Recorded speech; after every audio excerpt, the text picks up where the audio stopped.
Welcome all. इस video में Nifty का एनालिसिस देख लेते हैं, कल किस तरह से ट्रेड प्लान कर सकते हैं हम, क्या इंपॉर्टेंट लेवल्स होगी कल के लिए। ठीक है, और देखिए आज मंडे था, बहुत ही बढ़िया तरीके से मार्केट ने लेवल्स को रिस्पेक्ट किया है। जो एनालिसिस किया था, जो सपोर्ट लेवल निकाली थी, निफ्टी और बैंक निफ्टी दोनों ने एग्जैक्ट लेवल से आज के दिन ये अपसाइड का मुंह दिया है और सभी ने ये कैच भी किया होगा क्योंकि क्लियर बहुत हमने डिस्कशन किया था। बैंक निफ्टी में तो मैंने क्लियर आपको बताया था कि वो सपोर्ट ही इतना स्ट्रांग है कि वहीं से ऊपर जा सकता है, एक बार ब्रेक हो गया तो फिर गिर जाएगा मार्केट। और निफ्टी में भी क्लियरली हमने देखा था कि कंटिन्यू गिरते हुए आया है। इस सपोर्ट से मार्केट पहले बाउंस बैक देगा, अगर सस्टेन करता है तो बाउंस बैक कंटिन्यू भी हो सकता है, ये डिस्कशन था। अब लेवल कौन सी थी? ये लेवल थी 24,780 की लेवल। ठीक है, हाँ 10-15 पॉइंट नीचे भी गया होगा मार्केट, लेकिन मैंने ये चीज़ आपको बहुत बार समझाई है कि कोई भी लेवल है, इसके नीचे 5 मिनट की 1-2 कैंडल जाती है तो उसे ब्रेकडाउन नहीं माना जाता है। अगर मार्केट इसके नीचे जा रहा है और सस्टेन कर रहा है और फिर ब्रेकडाउन कोई बन रहा है नीचे फ्रेश, तो समझ जाते हैं हम कि चलो अब रेजिस्टेंस के नीचे सस्टेन किया, ब्रेकडाउन आया, मतलब रेजिस्टेंस ब्रेक हुआ। कभी भी अगर सपोर्ट ब्रेक हुआ, राइट, अगर कोई भी सपोर्ट है उसके नीचे मार्केट एक कैंडल आई और सेकंड कैंडल फटक से अगर ऊपर आ गई, इसे हम कभी भी यहाँ पे ब्रेकडाउन नहीं मानते। तो हमेशा इस चीज़ को आप नोट करके रखना। कितने सारे वीडियो में मैंने ये बताई है कि एक कैंडल नीचे गई तो यहाँ पे कभी भी पुट नहीं लेना, मतलब डाउन साइड का ट्रेड नहीं लेना, क्योंकि उसे ब्रेकडाउन नहीं कहते।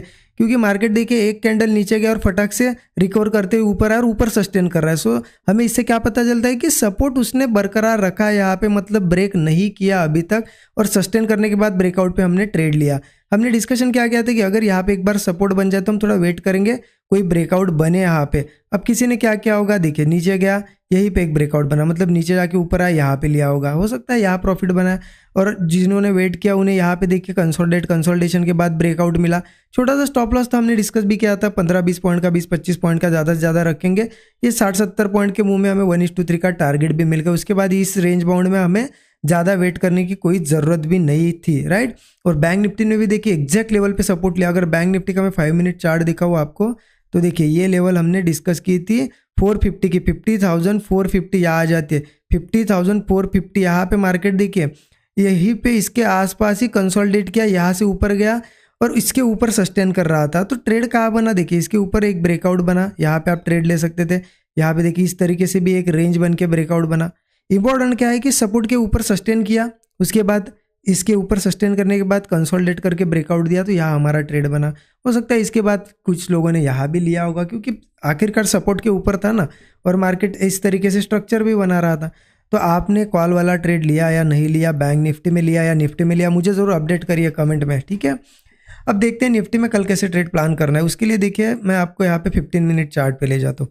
एक चीज़ समझे, कहीं ना कहीं हमें इतना तो पता है कि मार्केट ने एक अच्छा खासा ऑल टाइम हाई लगा लिया था, 25,000 के भी ऊपर गया था, लेकिन सस्टेन नहीं कर पाया, नीचे आया।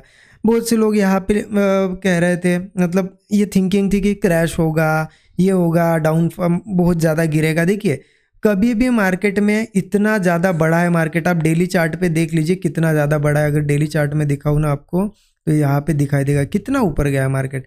आप चलो ये छोड़ दो, यहीं से पकड़ लो ना, कितना कंटिन्यूसली ऊपर गया, एक रिट्रेसमेंट किया। अगेन यहाँ से देखिए ये कैंडल सिर्फ देखिए आप कितनी ज़्यादा धीरे धीरे गई है। मतलब अगर मार्केट इतना स्लोली ऊपर जा रहा है तो कंटिन्यू ऐसा थोड़ी ना जाएगा, एक रिट्रेसमेंट जरूर करेगा। तो ये रिट्रेसमेंट है। हाँ, अगर कुछ दिनों में ऐसा एक स्ट्रक्चर बनता है तो हम कह सकते हैं कि हाँ अब टॉप पे थोड़ा बहुत यहाँ पे हायर लोज बन रहे हैं, मार्केट नीचे जा रहा है, लोअर लोज यहाँ पे नीचे के साइड लोज बन रहे हैं। ऐसा अगर स्ट्रक्चर बनता है तो हम कह सकते हैं कि कुछ दिनों में फिर मार्केट गिरेगा। लेकिन अभी स्ट्रक्चर थोड़ी बना है, हो सकता है यहाँ से अगेन कंटिन्यू ये नए हाइज लगाए 25-26 हज़ार जाए, राइट। तो इस तरीके से अब देखिए 15 मिनट पे अगर बताऊँ मैं आपको, कहीं ना कहीं मार्केट ने क्या किया है, सपोर्ट के ऊपर अब यहाँ पे क्लोजिंग दे दिया है। जो सपोर्ट हमने कल निकाला था बहुत स्ट्रांग सपोर्ट है, इसके ऊपर क्लोजिंग दिया और कहीं ना कहीं स्ट्रक्चर बना के क्लोजिंग दिया। मतलब ये जो है ना, देखिए ये लो, फिर इसके ऊपर का हायर लो, फिर हायर लो, ये क्या है, बुलिश स्ट्रक्चर है। अगर मार्केट कल भी इसके ऊपर ही सस्टेन करता है कहीं पे, तो ये कंटिन्यू इसका मोमेंटम यहाँ पे देखने को मिलेगा हमें। और यहाँ पे एक स्ट्रक्चर भी देखिए, एक इस तरीके से स्ट्रक्चर, आप अगर इसे थोड़ा आइडेंटिफाई करोगे आपको पता चलेगा ये कौन सा स्ट्रक्चर है। आप समझ गए होगे, यहाँ पे inverse head and shoulder pattern है, इसका ब्रेकआउट आया, इसने रिटेस्ट भी कर लिया। तो अब ये कहीं ना कहीं इन लेवल्स पे के पास कहीं पे भी सस्टेन करता है तो ऊपर जा सकता है, ठीक है। तो हम कैसे ट्रेड प्लान करेंगे, कौन सी इंपॉर्टेंट लेवल होगी, देखिए कहीं ना कहीं ये 24,780 का हमारा सपोर्ट है, तो ये मार्क करके आप पहले रख दीजिए 24,780। अब एक चीज़ समझिए, मार्केट में कल ट्रेडिंग कैसे की जा सकती है, सिंपल है। मार्केट यहाँ पे कैसे आया है, देखिए ऊपर आया, थोड़ी सेलिंग आई, फिर ऊपर आया, सेलिंग आई, फिर यहाँ पे कंटिन्यू ऊपर आया। अब यहाँ ओपन हुआ या गैप अप हुआ, यहाँ से ऐसे सीधा सीधा जाना पॉसिबल नहीं होता है मार्केट में, क्योंकि मार्केट क्या करता है, ऐसे सीधा सीधा थोड़ा आप कॉल में बैठ जाओगे, आपको लगेगा ऊपर जाता है, तो फिर फटाक से रिट्रेस करेगा और आपका ऐसे ले लेगा। इसलिए हम यहाँ पे ट्रेड कैसे प्लान कर सकते हैं, अगर गैप अप हुआ भी तो देखिए एक रेजिस्टेंस लेवल है, रेजिस्टेंस लेवल बता देता हूँ आपको 24,980 की यहाँ पे एक रेजिस्टेंस है, बहुत अच्छा रेजिस्टेंस है, ठीक है 24,980। अब मान लेते हैं चलो गैप अप वगैरह हुआ भी, यहाँ पे गैप अप होता भी है ना, तो हमें 24,980 के ऊपर सस्टेन करने का वेट करना जरूरी है। मतलब अब गैप अप हुआ तो हम डायरेक्ट कॉल नहीं लेंगे, हम क्या करेंगे, इसके ऊपर थोड़ा बहुत हो सकता है नीचे भी आए, चलेगा, हमें कोई दिक्कत नहीं है। इन लेवल्स के आसपास वो आधा एक घंटा कुछ ना कुछ टाइम स्पेंड करे, टाइम स्पेंड करेगा तो क्या होगा, फिर स्ट्रेंथ आएगी, जैसे ही ब्रेकआउट आएगा ना बायर्स आएंगे, क्योंकि यहाँ टाइम स्पेंड हुआ मतलब क्या हुआ, क्वांटिटीज एक्यूमुलेट हुई है, बायर सेलर्स कोशिश कर रहे थे, जैसे ही ब्रेकआउट आएगा फिर मार्केट भाग जाएगा। ऊपर के साइड टारगेट क्या होगा, देखिए 25,040 का एक टारगेट मुझे दिखाई दे रहा है, 25,000 के ऊपर थोड़ा सा 25,040 के आसपास मार्केट यहाँ पे एक टारगेट देगा। इसको भी ब्रेक करता है तो मार्केट में 25,200 तक के टारगेट ओपन है ऊपर के साइड, ठीक है। हाँ चलो गैप अप नहीं हुआ मान लेते हैं, ठीक है, यही गैप अप हुआ या फिर फ्लैट भी ओपन हुआ तो भी हम डायरेक्ट कॉल नहीं ले सकते, हमें वेट करना पड़ेगा फ्लैट या गैप अप के बाद, एक तो सस्टेन करने का, अगर नहीं सस्टेन करता है तो नीचे आए मार्केट, यहाँ से नीचे या गैप या फ्लैट ओपन होकर नीचे आए, थोड़ा बहुत नीचे आए, हो सकता है इस सपोर्ट तक आए, इसके भी नीचे जाए चलेगा। हमें वेट किस चीज़ का करना है, क्योंकि हम सपोर्ट के ऊपर है, हम यहाँ पे ढूंढेंगे तो कॉल साइड का ही ट्रेड, तो हमें कॉल साइड का ट्रेड लेना है तो क्या वेट करेंगे हम, कि मार्केट यहाँ कोई सपोर्ट बना है, मतलब इस तरीके से एक स्विंग बना है, एक स्विंग बन गया है यहाँ पे। अब वो स्विंग नीचे नहीं ब्रेक होना चाहिए, जैसे कि ये स्विंग बना, मार्केट ने क्या किया, इसको ब्रेक नहीं किया, इसके ऊपर ही कंसोलिडेट करके ब्रेकआउट दिया, वैसे ही ये स्विंग जब बनेगा ना, इसके नीचे नहीं आना चाहिए, इसके ऊपर ही कहीं होल्ड करना चाहिए, ब्रेकआउट आएगा वैसे ही कॉल लेंगे। स्टॉप लॉस वही 20 से 25 पॉइंट ज़्यादा से ज़्यादा, मिनिमम टारगेट 1:3 होगा, या फिर ये 25,040 25,200 ये टारगेट्स हमारे होंगे, ठीक है। ऊपर के साइड से पुट नहीं लिया जा सकता, पुट अब एक ही कंडीशन में लिया जा सकता है, अगर मार्केट 24,780 के नीचे आए, अब गैप डाउन करके आए, ठीक है, या फिर सीधे इसके मतलब सीधे इसके नीचे गैप डाउन हो, या फिर यहाँ ओपन हो इसके नीचे आए, वेट एक ही चीज़ का करना है, गैप डाउन हो या कुछ भी हो, इसके नीचे सस्टेन करने का।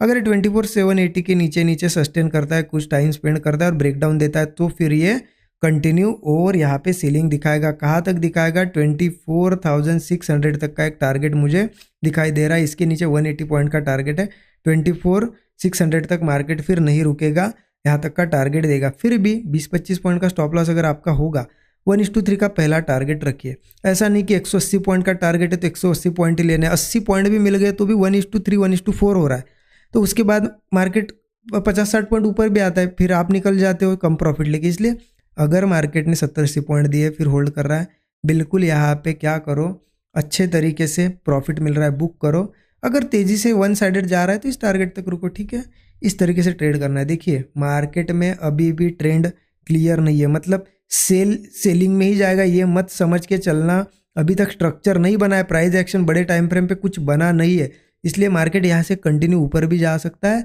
या फिर सेलिंग कंटिन्यू भी कर सकता है। दोनों साइड के ट्रेड बनेंगे, कॉल साइड के और पुट साइड के, तो दोनों अपॉर्चुनिटी के लिए रेडी रहना। ऐसा नहीं दिमाग में मत लेके बैठना कि लोग बोल रहे तो गिरेगा तो मैं पुट ही लूंगा कॉल नहीं लूंगा। देखिए आज भी कॉल में पैसा बनाना कि पुट में, ठीक है, पुट वालों के यहाँ पे ऐसे गए होगी, इसलिए जो प्राइस एक्शन बताता है ना उस हिसाब से चलना होता है। अगर मार्केट में स्ट्रक्चर बन गया तो फिर सेल ही करेंगे हम, कॉल नहीं लेंगे फिर, ये चीज़ें होती है। थोड़ा मैंने आपको डिटेल में समझाने की कोशिश कीजिए। अच्छा लगा वीडियो तो कमेंट ज़रूर करिएगा, एक कमेंट आपके लिए होगी लेकिन मेरे लिए वो एक मोटिवेशन होता है, ठीक है। कमेंट करिए, लाइक नहीं किया होगा अब तक लाइक करिए, अपने दोस्तों के साथ भी शेयर कीजिए वीडियो को। Thank you so much everyone.